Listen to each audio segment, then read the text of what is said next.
The Biden administration this week announced sweeping new protections for undocumented immigrants who've been living in the U.S. for years and are married to American citizens. Joining us now is Mario Montoya. He's a research analyst and coalition consultant at Aliento, and he was in Washington for the 12th anniversary of DACA when President Biden announced the executive order. Mario, good to see you again. Thanks for joining us. Thank you so much for having me. Good to see you. You bet. I want to get to DACA in a second because that's close to your heart, and that's one of the reasons you are back there. But as far as this policy with spouses of citizens, immigrants, what's going on here? Yes, so there was an executive action announced this past Tuesday. Ultimately, what this would do, it would take pathways that are already available to this demographic. I believe the administration said that this would impact around 550,000 individuals that are married to a U.S. citizen, so a spouse that's undocumented, and their undocumented children if the family unit is married. What this would do, ultimately, right now how the process stands, if you want to get a green card or want to become a receive a lawful permanent status, a lot of these individuals actually have to leave the country before they're able to do that. And once they leave, depending on the way that they enter, they face up to a 10-year bar from being able to be allowed in. So what this would do, this would allow them to be able to apply without having to leave from here, making it so there's no need to separate families. Yeah. I must have lived in the United States for at least 10 years and must have been married to the U.S. citizen as of Monday, correct? Yes, so since the June 17th, 2024, you must have been married to the U.S. citizen as well as been continuously present in the U.S. for a minimum of 10 years since that date. And you can't have a criminal record? That's correct. Correct? That is correct. So if you have a criminal record, you won't be eligible to do this. It's for individuals that are otherwise already eligible to apply to these pathways. The only thing that it's doing is streamlining the process and keeping families together so they don't have to leave the U.S. Shielding from deportation. Meanwhile, while they apply for their lawful permanent status, it will provide work authorization and it will provide shielding from deportations. The pathway to citizenship, how would that work? I mean, is it just work as it usually does, only these people are now included? What's going on here? So the real difference is for the pathway to citizenship, these individuals have to leave the country to be able to apply and then come in. So they have to go back to their nation of origin.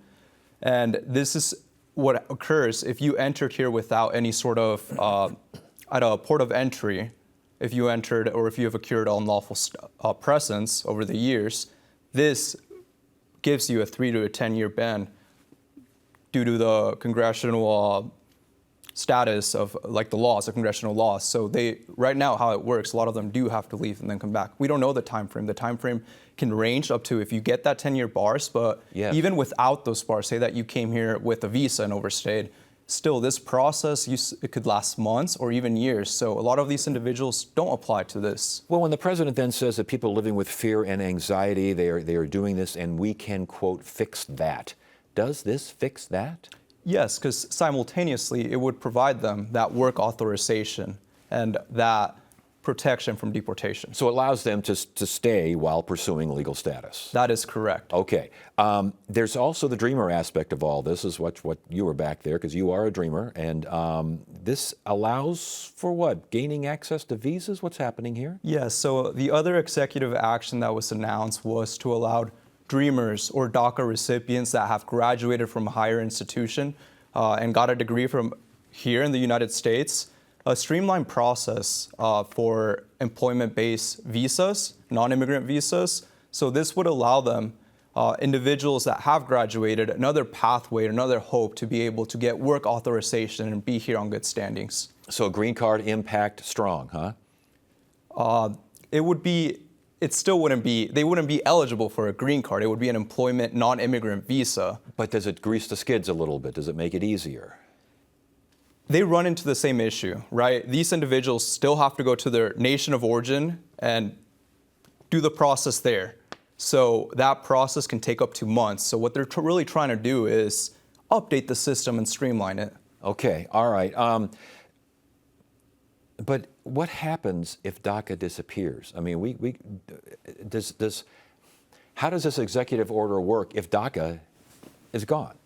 It's not tied necessarily to DACA, but I think the good aspect of it, let's say, hopefully not, but if DACA were to end, this would provide me, since I graduated from a university here, another pathway to pursue so I could remain here in the place that I've grown and loved. Okay, so it sounds as though this is focusing on long-term immigrants and not necessarily recent arrivals. Am I getting that correct? That's correct. Most of these individuals, the first one with the spouses, you've had to be already here for 10 years. This is not going to impact any new arrivals. It's only for the long-term residents that have been living here in the U.S. And one more thing, I heard a lot of you must return to your country of origin, even with the executive order. So this is not blanket amnesty. This is not a whole bunch of things that critics are saying it is. There are still processes that need to be delivered, correct? That is correct. For the DACA and Dreamers, the employment visas, that one you would still have to return. For the spouses executive action, you would be allowed to do the process within the U.S. Okay, all right, because I thought originally you said you had to go back again. That's how it currently stood beforehand. Okay, Yes. So everything. So, and it's one last thing about this 10-year and the order today. There's no constant renewal like there is with DACA, correct? You get it over with and it's done with. Depending on how long the process is going to take for them to adjust the status, correct? So if it's going to be for 3 years, the work authorization for the spouses of U.S. citizens, and hopefully within that time, that process does get streamlined so they don't have to renew. And this is making sense to DACA folks and immigrant folks who've been in the country for more than 10 years, but with a spouse, but still don't have legal. This all makes sense to these folks. We're still waiting for clear guidelines, to be sure. It still hasn't been implemented, so it's really crucial for immigrants to know that. When is it going to get implemented? From what we've heard from the White House administration, they said by the end of summer, so that could be maybe 2 months. All right, Mario Montoya, there's a lot going on and pretty complicated stuff, but thanks for joining us and helping explain it. We appreciate it and good to have you. Yeah, thank you.